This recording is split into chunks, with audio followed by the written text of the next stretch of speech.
Hello बच्चों, रीना और टीना, ये बताओ इस सेंटेंस को याद करने में आपको कितना टाइम लगेगा? 1 मिनट, 2 मिनट, 3 मिनट? इस सेंटेंस को याद करने में आपको कितना टाइम लगेगा?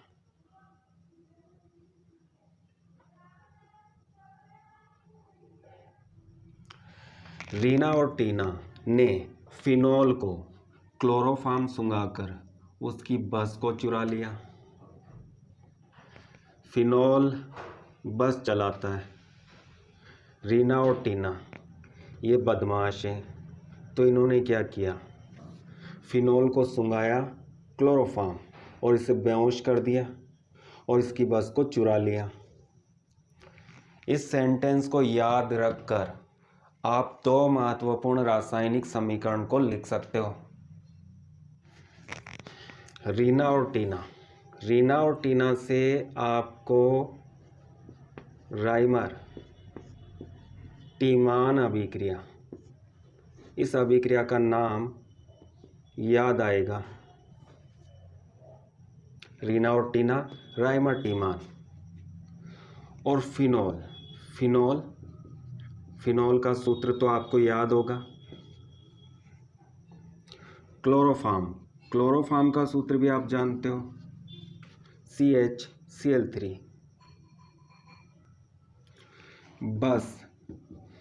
बस का मतलब है बेस, जिसे हिंदी में क्षार कहते हैं। और यहाँ पर 2 महत्वपूर्ण क्षार हैं, 2 ऐसे क्षार हैं जिनका रासायनिक अभिक्रियाओं में बहुत अधिक उपयोग होता है, सोडियम हाइड्रोक्साइड और पोटेशियम हाइड्रोक्साइड।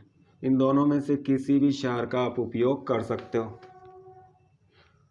राइमर टीमान अभिक्रिया 2 प्रकार की होती है और इन दोनों के रासायनिक समीकरण इस सेंटेंस को याद रखकर लिख सकते हो। तो फिनोल की अभिक्रिया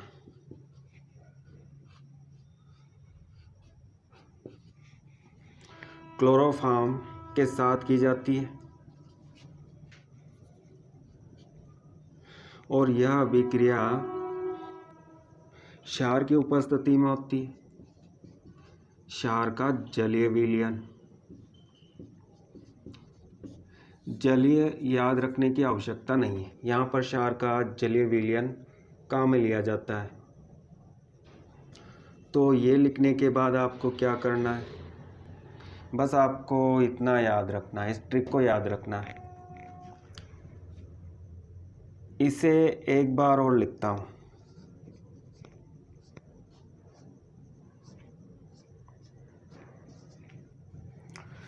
CHCl3 क्लोरोफॉर्म, इसमें हाइड्रोजन है।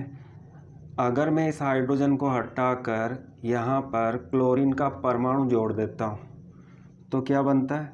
CCl4 carbon tetrachloride. और इस KOH को यहाँ पर लिख देता हूँ। ये दोनों अभिक्रियाएं राइमर टीमान अभिक्रियाएं, इसे फॉर्मिलीकरण कहते हैं और इसे कार्बोक्सिलीकरण कहते हैं। अब इन दोनों अभिक्रियाओं को हम कैसे लिखेंगे?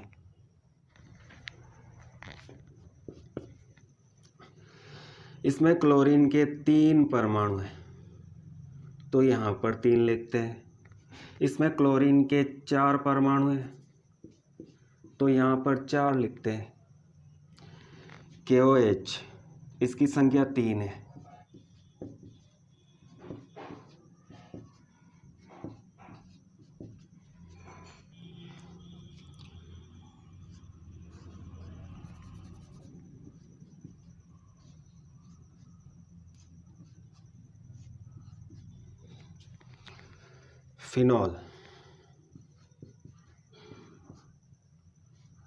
फिनोल में इन सभी कार्बन परमाणुओं पर एक हाइड्रोजन होता है, 1 2। इस दूसरे कार्बन परमाणु पर एक हाइड्रोजन को प्रदर्शित कर देते हैं। तीनों पोटेशियम, तीनों क्लोरीन के साथ अलग हो जाते हैं। तो अभिक्रिया में 3 पोटेशियम क्लोराइड के अणु बनते हैं और इन 2 हाइड्रोजन को एक ऑक्सीजन के साथ अलग कर देते हैं और इस बचे हुए हाइड्रोजन को इस OH के साथ अलग कर देते हैं।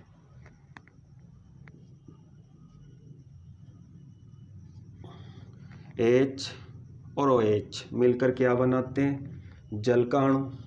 तो यहाँ पर 2 जल के अणु प्राप्त होते हैं।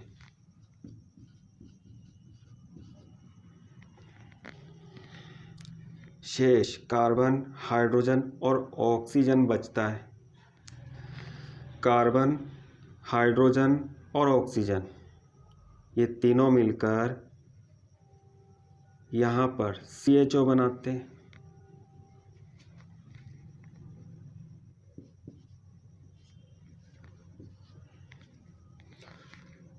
तो फिनॉल के दूसरे कार्बन से CHO समूह जुड़ जाता है। ये दूसरे कार्बन से CHO समूह को जोड़ देते हैं और इसका नाम सैलिसैल्डिहाइड है।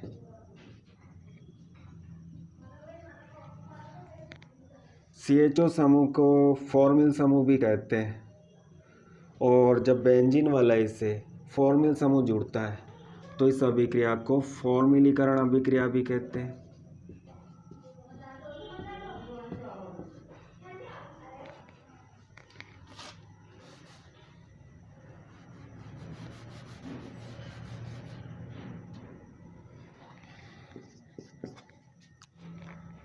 For KOH, KOH, KOH, 4 bar KOH, CCl4,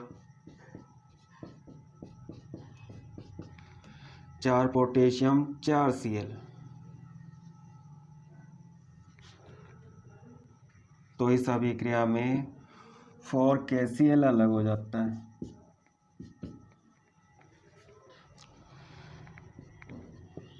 phenol के दूसरे कार्बन पर हाइड्रोजन को प्रदर्शित कर देते हैं। H और OH, H2O, H और OH, H2O, जल के 2 अणु अलग हो जाते हैं।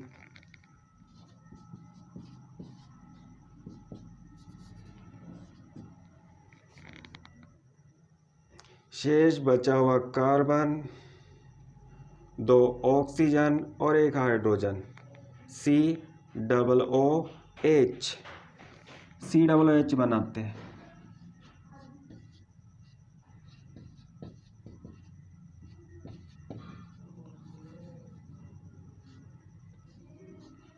और इसका नाम सैलिसिलिक अम्ल है।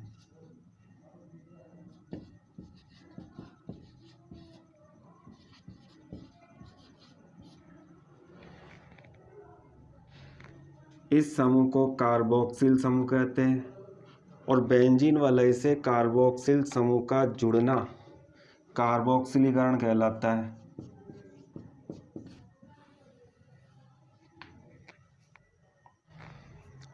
इस सेंटेंस को याद रखकर, मात्र एक सेंटेंस को याद रखकर 2 राइमर-टीमान अभिक्रियाओं की समीकरण को आप बहुत ही सरलता से लिख सकते हो। इसे राइमर-टीमान फॉर्मिलीकरण और इसे राइमर-टीमान कार्बोक्सिलीकरण अभिक्रिया कहते हैं। इसमें सैलिसैल्डिहाइड बनता है और इसमें सैलिसिलिक अम्ल बनता है।